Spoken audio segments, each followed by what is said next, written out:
Hello students, आपके सामने ये एक क्वेश्चन है। A block of mass 1 kg moving along x axis with speed 10 meter per second enters a rough region ranging from x equal to 0.1 meter to x equal to 1.9 meter. The retarding force acting on the block in the range is Fr is equal to minus kr Newton, where k is equal to 10 Newton per meter. The final speed of the block as it crosses rough region is। तो बच्चों, पहले हम इस question को ठीक से समझ लेते हैं कि क्वेश्चन में कहना क्या चाह रहा है। इसके लिए मैंने क्या कर लिया, यहाँ पर x और y एक्सिस को यहाँ पर बना दिया। ये रहा y एक्सिस और ये रहा x एक्सिस। अब मैं यहाँ पर क्या कर देता हूँ, एक रीजन बना लेता हूँ यहाँ पर, जो मैंने आपको यहाँ पर बनाकर दिखा दिया। और इस रीजन पे क्या है उसके बारे में बात करते हैं। अब क्वेश्चन में आपसे आगे क्या कहा है कि हमारे पास एक ब्लॉक है, ये रहा वो ब्लॉक। इस ब्लॉक का मास क्वेश्चन में दे रखा है। ये ब्लॉक क्या कर रहा है, विद स्पीड 10 मीटर पर सेकेंड चल पड़ा और यहां से ये इस रीजन में एंटर कर चुका है।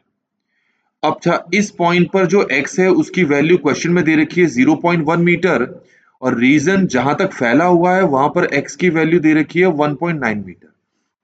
तो क्वेश्चन के अकॉर्डिंग जब ये ब्लॉक इस रीजन में एंटर करने लगता है तो ये जो रीजन है ये इस ब्लॉक पर एक रिटार्डिंग फोर्स लगाती है।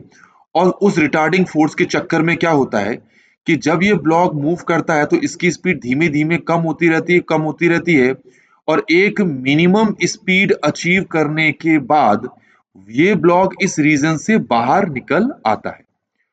तो क्वेश्चन में आपसे यही पूछा है कि वो वेलोसिटी क्या है जिस वेलोसिटी से ये ब्लॉक इस रीजन से बाहर आ गया।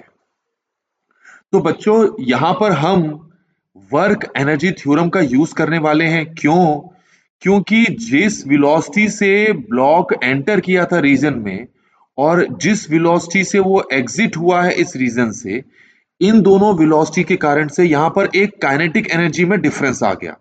अर्थात final kinetic energy minus initial kinetic energy यहां पर उस वर्क के इक्वल होगी जो इस मीडियम ने यहां पर किया है।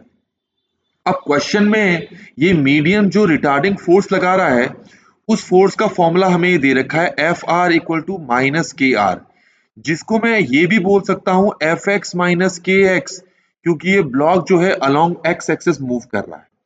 तो क्योंकि आप देख सकते हैं according to this equation force constant नहीं है, फोर्स वेरिएबल है। तो ऐसे केस में वर्क डन का फॉर्मूला हम इंटीग्रेशन वाला लगाते हैं।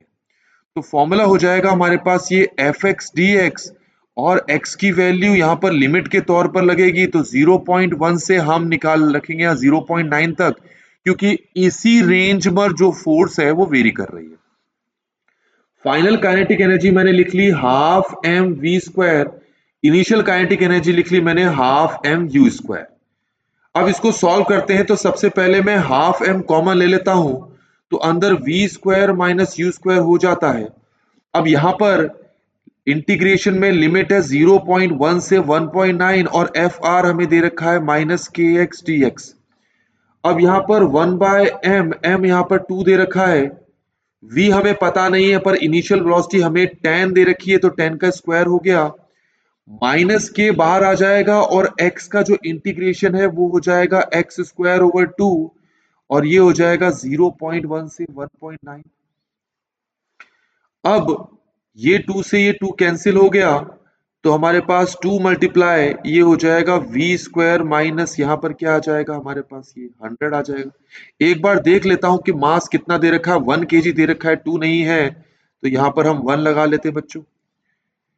अब यहाँ पर अगर हम सॉल्व करें तो k की वैल्यू बच्चों कितनी दे रखी है ये भी आप देख लीजिए। k की वैल्यू 10 दे रखी है तो पुट कर देते हैं 10 यहाँ पर।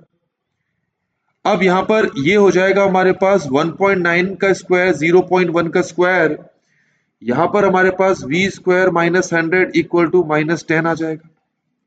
अब यहां पर अगर आप A square minus B square का फॉर्मूला अप्लाई करें तो 2 मल्टीप्लाई 1.8 हो जाएगा, और इसको इससे मल्टीप्लाई करेंगे तो ये 36 आएगा, और यहां पर वी स्क्वायर माइनस 100 है, ये माइनस 36 है। तो v स्क्वायर की वैल्यू हमारे पास 100 को यहां लाके सॉल्व करोगे तो कितनी आ रही 64 और v की वैल्यू यहां से कितनी आ जाएगी बच्चों 8 मीटर पर सेकेंड आ जाएगी। तो अगर हम बच्चों क्वेश्चन पे वापस जाएं तो जो सी ऑप्शन है वो हमारे आंसर से मैच कर रहा है और इस तरीके से हमने इस क्वेश्चन को कंप्लीटली सॉल्व कर दिया है।